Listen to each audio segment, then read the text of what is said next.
El viento cortaba como vidrio fino. Sobre la costa pedregosa, donde el hielo marino debería haberse quedado pegado semanas más, solo quedaban placas rotas flotando como espejos sucios. Un oso polar, solo, huesudo en las caderas, con el pelaje teñido de sal, avanzaba siguiendo la línea gris del litoral. Olía a grasa vieja, a pescado rancio, a promesas rotas por el verano más largo del que se tenía memoria. A menos de 2 kilómetros, en el borde donde el bosque boreal se asoma para ver el mar, un oso pardo patrullaba con la arrogancia de quien ha defendido ese territorio por años. En su espalda un mapa de cicatrices, en sus garras la tinta reciente de la temporada del salmón. Ese era su río, ese era su valle, y lo había aprendido a sangre y colmillo. Los drones zumbaban alto, invisibles para los gigantes de abajo. En una tienda camuflada entre abedules, 3 biólogos con termos de café frío entre las manos revisaban el monitoreo de radio y las rutas de ambos osos sobre un mapa satelital. El cursor se movió como una casualidad cruel. 2 trayectorias que jamás deberían cruzarse. Se iban a cruzar. El oso polar levantó el hocico y olió. Algo le dijo comida, grasa, carne, pelea. El pardo, sin saberlo, dejó un mensaje en el aire. Aquí mando yo. El choque no era solo animal. Era geografía en guerra, clima en transición, hambre contra hambre. Cuando se vieron por primera vez, el mar hizo un sonido extraño, como si tragara saliva, y los copos errantes de una nieve fuera de temporada empezaron a caer. Los bandos quedaron definidos sin idioma. Hielo contra bosque. Si esta historia ya te atrapó, suscríbete ahora para no perderte el desenlace. Seguimos con el encuentro. El pardo bajó la cabeza mostrando hombros altos. El polar se hizo más grande de costado, erizó pelaje, marcó el suelo con las uñas. Nadie quería ceder. Nadie sabía retirarse. Así comenzó el duelo que nadie creería, si no fuera porque quedó grabado desde el cielo. Al oso polar lo habían registrado meses atrás al norte, más allá de una bahía que solía congelarse en noviembre. Ese año el hielo llegó tarde y se fue temprano. Durante semanas persiguió sombras de focas y promesas de cadáveres de ballena que nunca aparecieron. Los biólogos lo apodaron nómada, antena satelital en el collar, trayecto errático, peso en descenso. El oso pardo, en cambio, era una leyenda local. Viejo cedro, le llamaban los guardas forestales por las marcas altas que dejaba en los troncos y por la paciencia asesina con la que esperaba a los salmones. Dominaba un corredor donde el río se estrecha y había ahuyentado a machos más jóvenes con peleas que olían a hierro. Nómada había aprendido a leer la costa como quien lee una herida. Donde hay arrastre de algas hay oportunidad. Donde hay olor a aceite puede haber grasa. En los últimos días, el viento del sur lo empujó hacia un mundo que olía distinto. Tierra más oscura, heces de alce, madera húmeda. Demasiado lejos de casa. Demasiado tarde para volver. Viejo cedro conocía cada piedra plana para abrir salmones, cada curva donde el río les corta el ritmo. Esa mañana, sin embargo, el río venía pobre. Los salmones subieron antes y menos. El bosque estaba más seco, las bayas escasas. La barriga le pidió un atajo, bajar hacia la costa para revisar lo que a veces deja el mar, o lo que el mar trae muerto. 2 historias de hambre empezaron a rimar sin que nadie lo notara. La cámara térmica del dron vio 2 manchas, una blanca, una oscura, calentándose de rabia. En el norte del continente, la frontera entre Ártico y taiga ya no es una línea nítida. Es un borroso que avanza al ritmo de los deshielos. Abedules retorcidos, enebros recios, musgos como alfombras resbalosas. El mar, en julio, parecía otoño, plomo y espuma. Las mareas dejaban costras de algas delgadas sobre rocas negras, caribúes a lo lejos, lobos como rumores, gaviotas oportunistas esperando la basura que no llegó. Todo olía a transición. Donde antes los polares cazaban sobre hielo sólido, ahora aprendían a caminar entre piedras. Donde los pardos reinaban sin rivales, ahora el viento traía un perfume desconocido, grasa de foca, piel de narval, un intruso del norte. Los científicos, con equipos discretos, no intervenían. Registraban números de glucosa, marcas de paso, tiempos de descanso. Sabían que estaban mirando la primera página de un libro que nadie quería escribir. 2 mundos empujados a encontrarse. El encuentro no fue gritos, fue geometría. Viejo cedro llegó primero al pozón donde el río muerde la playa. Un vendaval pasado había lanzado un cadáver de foca hasta las piedras altas. Lo había descubierto el día anterior y lo había cubierto con algas y tierra para reclamarlo. Volvió ahora para terminar la comida. Nómada bajó por la marea baja y captó el mismo olor. El hambre no razona protocolos de propiedad. Siguió la traza oleosa en el viento hasta clavar la mirada en el montículo. Vio marcas de garras frescas. Alguien grande. Aún así, avanzó. El pardo apareció primero como sombra, luego como pared. Subió el lomo, mostró tamaño. El polar respondió con el cuerpo de lado, cabeza alta, mandíbula ligeramente abierta. Ambos emitieron esas vibraciones sordas que no sabemos traducir, pero entendemos de sobra. Esto es mío. El pardo dio un paso diagonal, cortando la línea hacia el cadáver. El polar clavó zarpas en la roca húmeda, un crujido de uñas contra mineral. La marea subía despacio, mojando tobillos de ambos. La nieve tenue confundía estaciones. Todo era un entretiempo. Desde arriba, el dron ajustó el zoom. En la pantalla, 2 iconos de batería parpadearon como si la tecnología también sintiera el miedo. Los científicos hablaban bajo. Si el pardo carga primero, busca desplazar, no matar. El polar, si muerde cuello, va en serio. No podemos intervenir. No, solo mirar. Viejo Cedro fue el primero en probar el empujón. Una carrera corta. El marco de los hombros contra el costado del otro. Más aviso que ataque. Nómada absorbió el golpe con las patas rígidas y respondió con un latigazo de cabeza, enseñando dientes que están hechos para agarrar hielo y piel. Se midieron. Dieron círculos cortos. El cadáver de foca quedó como un botín silencioso. Las gaviotas hicieron una rueda en el aire. El problema se multiplicó. La marea subió centímetros, empujando a los osos hacia tierra. El viento cambió un punto, soplando arena a los ojos. La energía de ambos caía con cada segundo sin mordisco. Y sin embargo, nadie cedió. El pardo soltó un rugido más largo, un hilo de vapor en el frío. El polar contestó con un bufido grave, cabeza baja, mirada clavada. Y entonces, como si la naturaleza hubiera dado la orden, chocaron. El primer contacto fue hombro contra hombro, hueso contra músculo. El pardo intentó empujar al polar hacia una roca lisa para quitarle apoyo. El polar clavó garras y con una torsión lenta, como marea, se zafó.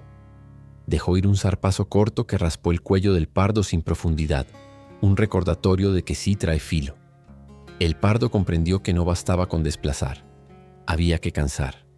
Empezó a girar, a hacer que el polar diera vueltas como si dibujara un remolino. Nómada respiró hondo, abrió costillas, se hizo paciente. Esa paciencia viene del hielo.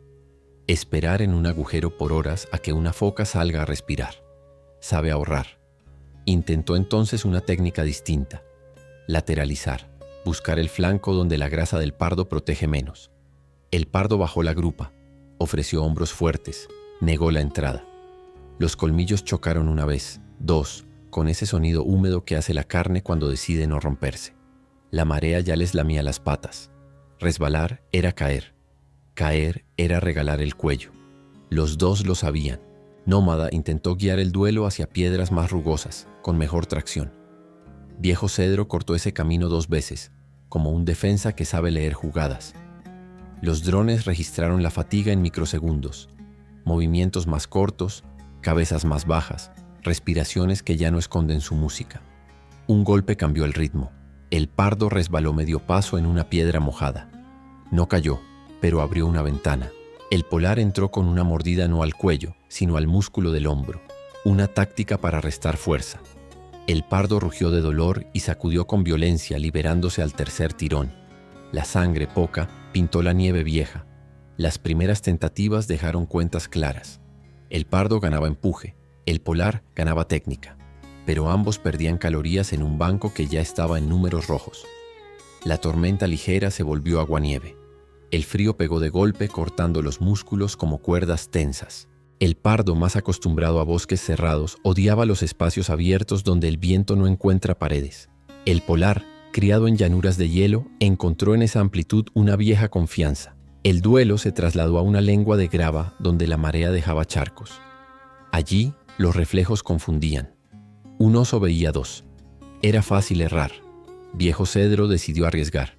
Un ataque frontal buscando derribo. Corrió con todo, levantando piedras y chocó al polar con el pecho. Nómada retrocedió 2 pasos, lo suficientes para no caer. Y contraatacó con un gancho de cuello que atrapó la mejilla del pardo. Por centímetros no agarró la carótida.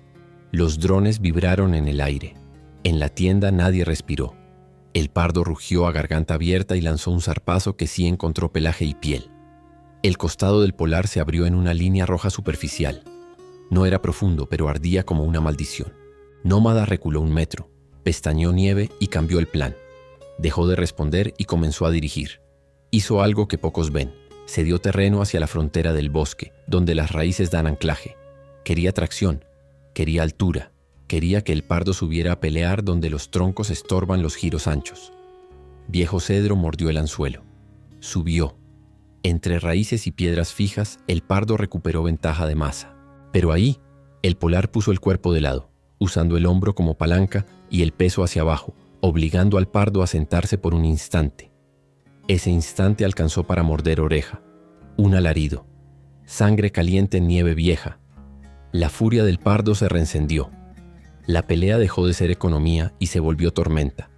Se empujaron entre troncos, tiraron una rama podrida, cayeron al mismo tiempo en un charco lodoso, se levantaron empapados, más pesados, más peligrosos. El bosque, que no toma partido, crujía alrededor. Fondo del pozo, los dos respiraban como fuelles rotos. El pardo tenía el hombro derecho más lento por la mordida. El polar cargaba el costado con punzadas. Si seguían, cualquiera podía romperse por dentro. Y siguieron. El clímax no llegó con un golpe perfecto, sino con una decisión extraña. Entre jadeos, Nómada logró conducir la pelea otra vez a la playa, justo donde el cadáver de foca esperaba como una bandera de guerra. Los dos lo vieron, los dos lo querían, pero estaban al borde del desplome. El polar, en vez de lanzarse a la carne, se plantó a medio camino, bloqueando con el cuerpo la ruta. Bajó la cabeza pero no atacó. El pardo, desconcertado, dudó. Dio 2 pasos por la izquierda. El polar cerró. Intentó por la derecha. El polar cerró de nuevo. Entonces el polar hizo algo que solo se entiende si ha sobrevivido al hielo que siempre gana. No peleó por la foca, peleó por el tiempo. Si el pardo gastaba los últimos cartuchos en un choque más, perderían ambos. Si el pardo aceptaba una tregua, los dos comerían un poco y los dos vivirían otro día. Viejo Cedro olió la sangre que le corría por la oreja, la sal adherida al pelaje, el miedo azucarado que deja el dolor, y leyó al rival. Cansado sí, roto no. Una pelea más podía costarle el valle para siempre. El pardo gruñó sin mirar a los ojos. No bajó la cabeza, no la subió, se movió en semicírculo, dejando espacio, reclamando la mitad del botín con una diplomacia que en el bosque se llama sobrevivir. El polar se quedó quieto, dueño de la otra mitad. Comieron sin mirarse, separados por un cadáver y 7 metros de respeto. Gaviotas cruzaron el aire como firmas rápidas. La nieve volvió a ser llovizna. El dron, arriba, tembló como si la máquina también entendiera que había presenciado algo nuevo, un pacto entre colosos. La virada no la dio un golpe, la dio la inteligencia vieja de 2 animales que han peleado tantas veces que saben cuándo no pelear. Cuando el cadáver de foca se volvió huesos con olor a historia, Viejo Cedro se retiró primero, caminando hacia el bosque con la dignidad torpe del que ha sangrado pero sigue mandando. Antes de perderse entre abedules, se detuvo para marcar un tronco con las garras, alto, muy alto. Los biólogos desde la tienda sabían leer esa firma. Sigo aquí. Nómada miró el mar como si fuera un espejo cansado. Lamió el costado herido y se tumbó un rato, apenas lo justo para volver a enfriar la cabeza. Luego caminó hacia el borde del agua, olió la brisa del norte, esa brisa que dice todavía quedo, y siguió su ruta errante. Los científicos no aplaudieron, guardaron silencio. Apagaron el dron, registraron coordenadas, subieron fotos que nadie vería hasta el informe anual. Sabían que habían documentado un síntoma, no una anécdota. El mapa está cambiando. Y cuando cambian los mapas, cambian los relatos.